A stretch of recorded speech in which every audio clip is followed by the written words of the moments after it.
Hi, it's Stephen here for Bland Designs, and this is CRAP video number 19, and CRAP stands for Creative Relaxation and Play, and this is where I take new products or old products and experiment with them in various ways to see what I can do. This experiment that I'm conducting has to do with printing on fabric for creating material, custom material for your own sewing projects. Now, this idea came from one of my viewers who asked, when they saw some of my videos about the quilts and the bags that I have been sewing, whether or not I'd ever thought of taking my journal pages and printing them on fabric. I do scan my journal pages into my computer, and I use them sometimes for larger background pieces. I'll print them out, or I'll use them for the front panel of a card. But I've never really ever printed them on fabric, so I thought I'd give this a go. There are a lot of different things you can use on your material so that they will accept the ink from your printer. Some work better than others, and some are more readily available than others. So I have a variety of products I've been experimenting with, and I'm going to talk about each one. I'm going to talk about the procedure I used for printing on the fabric, and I'm going to show you my final result. So first of all, I want to talk about the printer itself. I'm using an Epson printer. It's actually an ET2550. It uses Epson inks, and the Epson inks, some Epson inks I have heard are waterproof. The ones that I am using are not in this particular printer. We'll come back to the waterproof issue in a few moments. So it's just a standard all-in-one inkjet printer. Now, I said that my designs from my journal pages are already in my computer because I scanned them in after I create them, so they're already there. And I used Adobe Photoshop Elements to cut them down to about 7.75 inches by 10 inches to print on my material. Now, the material I'm using, I have a piece of it right here in front of me. It is just a piece of white muslin cotton that I got at my local fabric store. I cut it down into sheets that are approximately 8 by 10 in size, a little less than 8.5 by 11. I did that because I wasn't really sure how well these would feed in through the printer. So I cut them down to a little smaller in case I needed to mount them onto a piece of cardstock. Now, right now I'm going to tell you, I did try that right off the bat. I just took the raw material and I used some painter's tape, and I used some two-sided tape, from a tape runner, repositionable, and ran it through the printer. That didn't work that well because the material had a tendency to bunch up when it was going underneath, and so you'd get more of a saturation of ink in certain spots. So that's why I decided to go to my products and see what I could get that would stiffen the material and also would allow me to print on top of it. So that's what I'm going to talk about right now. So there's my muslin, and what I did was I treated it. Now, I treated it with several different products, and I'm going to talk about each one. First of all, the one that came out the best the very first time I used it, and here's a sample piece of it, I used something called Digital Grounds. It's by Golden. Digital Ground White in matte. All you do with this is you just squirt it onto your material, take a paintbrush, saturate it by brushing the material onto it, or this fluid, this medium, onto it. Let that dry, and then turn your sheet around this way and apply it again and go across it this way. That way you make sure you have lots of coverage. Drying time, well, drying time for any of these products, I would recommend you leave them overnight to have them thoroughly dry. Don't try speeding up the drying process with a heat tool. You might be able to do that, but some of these products really need to naturally air dry. And I just laid them flat onto a non-stick craft sheet, a series of them, and let them dry. You could hang them up if you've got space for that, and someplace put some newspaper on your floor, put it on a drying rack or something, pin them up. That would work as well. I don't have that. I just laid them flat. Oh yes, and before I applied the medium, I made sure that I press them with my steam iron as well, so they're nice and flat and get all the wrinkles and creases out of them. So I applied the digital ground medium to this with a paintbrush, let it dry overnight, and then I just simply placed it into my printer. Now it's stiff enough, as you can see, this was still flexible, it still has flexibility, that it would pull into the printer, and it printed across quite nicely. Then what I did was I took my pieces and I put them through my Cricut Maker to cut them down to the size you see here. And I'll show you in a few minutes what that's like when they're all sewn together. So off the top of this, I'm going to tell you that this is the best thing for it. Now we'll come back to the issue about waterproofing in a few minutes, but Digital Ground White Matte was the best product. However, I don't know if they make this product anymore. I know they discontinued it in my art supply store, so I got it for a ridiculously low price, about half price. I think I paid about $8 for a bottle. Normally it's about 16. But they told me they weren't getting any more, and I've gone to their main store website and they don't list it anymore. You might be able to get it directly from Golden. But having said that, and I'm an impatient person, I thought maybe I can try some other types of mediums and get the same result. So I did. So as I said, right now, this is the one I would use again for this process if I can get my hands on it. But if not, I went to my stash of mediums and took a look at what I had. So I had one that's called GAC 400, and it says it stiffens textiles / fibers. So I thought this might be good. So I used it, and this is the result. And yes, it did stiffen it, but what I found was if you compare these two pieces, I got a more muted color range than I did with the Digital Ground. It worked well. The material is still flexible. It's not quite as flexible as with the Digital Grounds, but it's still very workable. So if you don't care about getting really brilliant color, then this might be the route to go. Then I tried another fabric stiffener, and this is a very common fabric stiffener you can buy almost anywhere, and it's what it's called, fabric stiffener. This particular brand is Stiffy. It's by Plaid, the people who make the Mod Podge, and you do the same thing.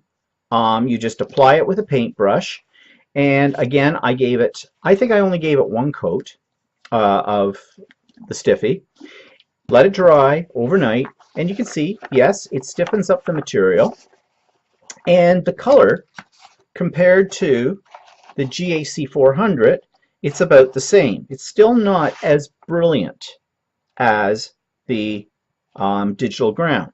It's a little darker than the GAC 400.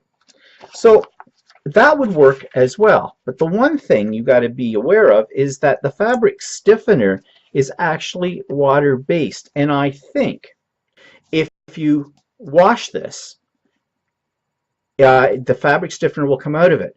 That would be fine and dandy as long as the color didn't come out. But I haven't tried this yet to see what will happen if I get it wet, but I'll come back again. I keep saying I'm going to come back to what happens when you add water to these products. So that was the Stiffy. Then I thought, what about just everyday clear gesso? Gesso, as you know, comes in white, black, and it does come in clear. And I just gave this one coat of that. The paper is still, or not paper, the fabric is still fairly flexible. And the color compares with the fabric stiffener and with the GAC 400. It might be a little darker than GAC 400. It's still not as brilliant as the Digital Ground, but it would work. And clear gesso is pretty much readily available and not bad price-wise.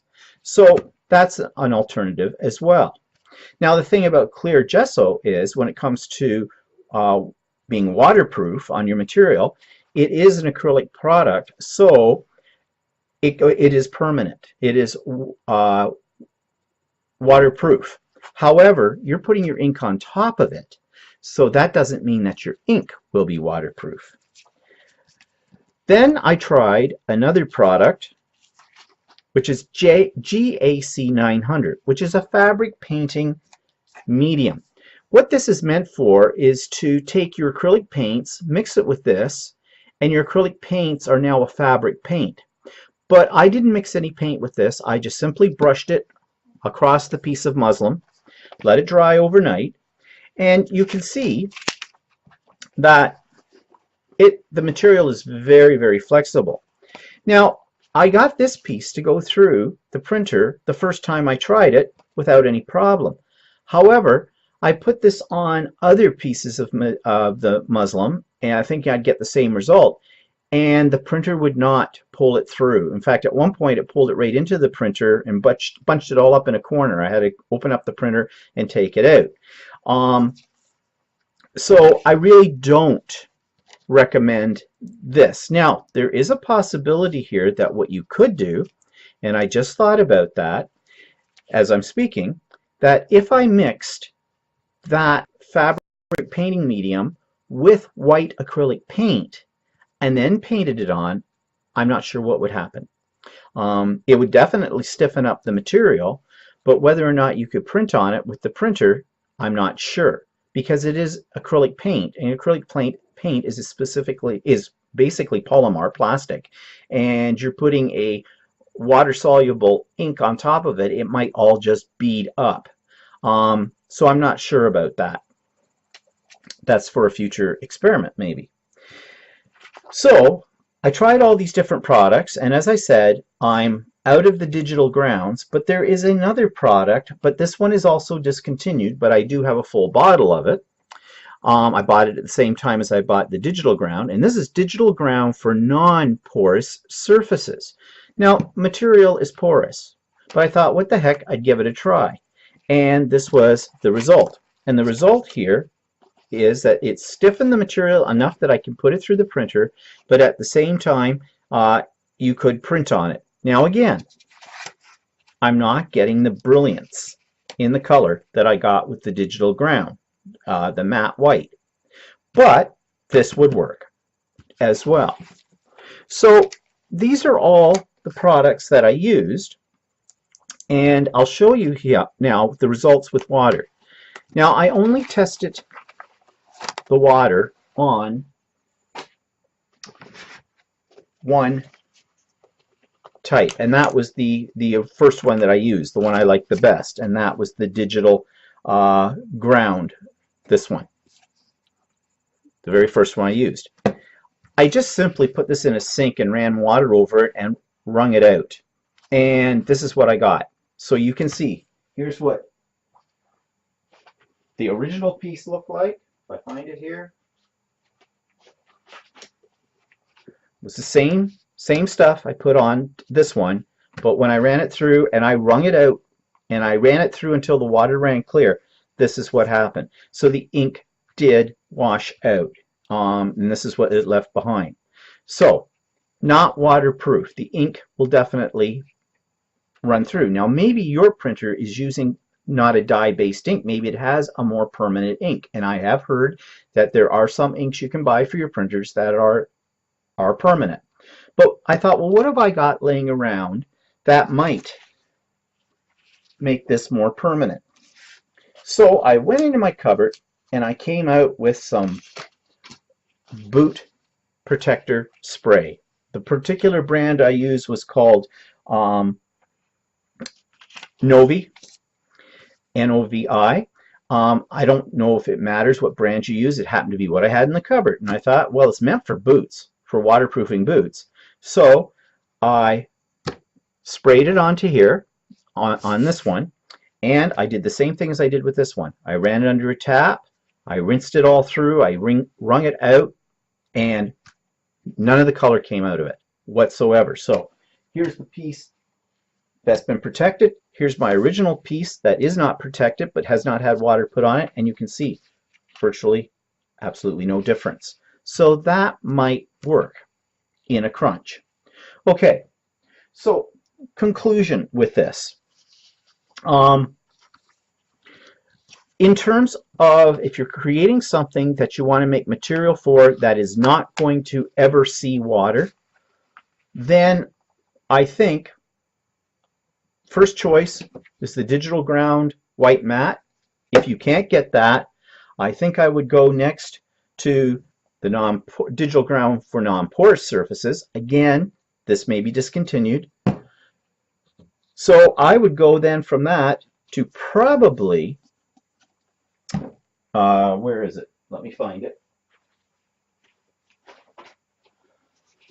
I think I might go to the clear gesso because that's more readily available around it. Now again, I have not tested this. I haven't waterproofed this and then tested it to see, or I haven't taken this piece at all and tested it and see what's going to happen if it's gets wet.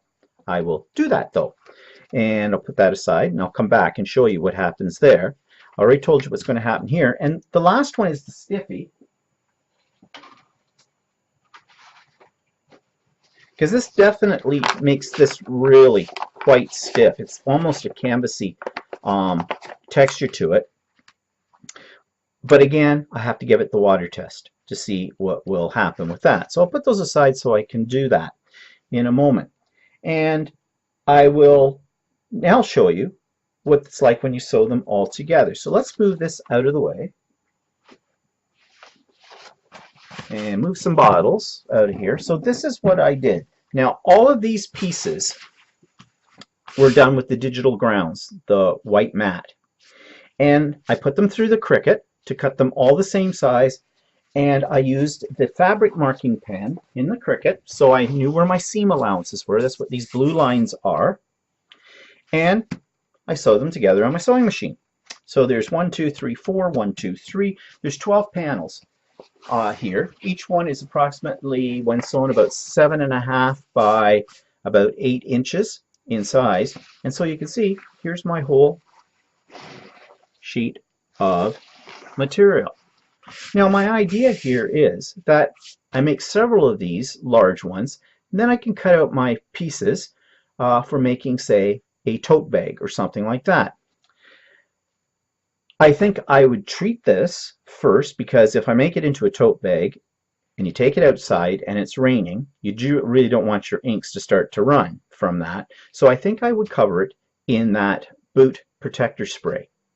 However, I would not use any of this material to make something that you want to wash on a regular basis, because I don't know how long the boot spray is going to last in repeated washings. It's more of a repellent. So if you're thinking of doing this and making, you know, a shirt or scarf or something you're going to wear, I don't think this is going to work for you for that. This is more for items that you might want to, say, make something artistic pieces, like a runner, a banner, you know, that kind of thing. You could probably do this as like a quilt, but a kind of quilt that you would hang on the wall, not a quilt you would necessarily use, you know, on a bed. So there is potential here. Now I am sure there are many, many other ways to make this kind of material. I don't know what they are, but I'm not finished exploring. I'm also thinking of cutting a larger piece of muslin, 13 by 19 inches, and putting it through my wide format Epson printer and see how that works. That would cut down on all these seams, because when I start cutting this, I'm going to have all these other seams in here as well. So I'm still experimenting with this. So what I'm going to do is I'm going to do the water test on those other two pieces, and I'll come right back and talk about that in a moment. Okay, I just did my water test with the clear gesso and with the stiffy, and not good results. This was the one that was covered with clear gesso, and it's still damp because I did it really quick and I very lightly pressed it, and you can see almost all of the color has come right out of it. Now, I'm not sure if I had taken the clear gesso and put a coat over top of the printed fabric, whether or not that would have protected it, but that might also make your material very, very stiff for working with. The other one with the stiffy came right out, but again, so did the color. And in fact, when I tried to actually iron this, when it was still damp, it was actually sticking to the iron bottom. So not good, not good at all. So really, the Stiffy and the clear gesso might work better if I did the boot protection spray on them afterwards too. That's a possibility. Again, so the bottom line of all of this really is this. What are you going to use the material for? If you're creating this to make something that is never going to get wet, that you never have to wash, then this is a way to make something that's very unique and original because it's your design that you've put into your computer. If you're trying to take this and develop it into something that will be wearable or something that will come into contact with water, like it's going to be washed regularly, I don't recommend doing this at all in this manner. There may be other ways to print on fabric. Well, there is. You can print on fabric by using fabric paints. Simple as that. They are, you heat set them and they will go through your wash and they'll be fine. The only difference is you can't take something that you created for one purpose, like an art journal page, and use it for another purpose, like a piece of printed fabric. Something else I thought of while I was saying that, and I'm not sure what it was. It went out of my head. But anyways, this was crap video number 19, and it's not crap. We learned what works, what doesn't work, and again, it's all depends on what your purpose is for printing on fabric with your printer. So I may do some more experimentations, and if I do, there might be a part 2 to this video down the road, but I hope that gives you some ideas and some insight into playing around with printed fabric that you made yourself. Talk to you later. Bye-bye.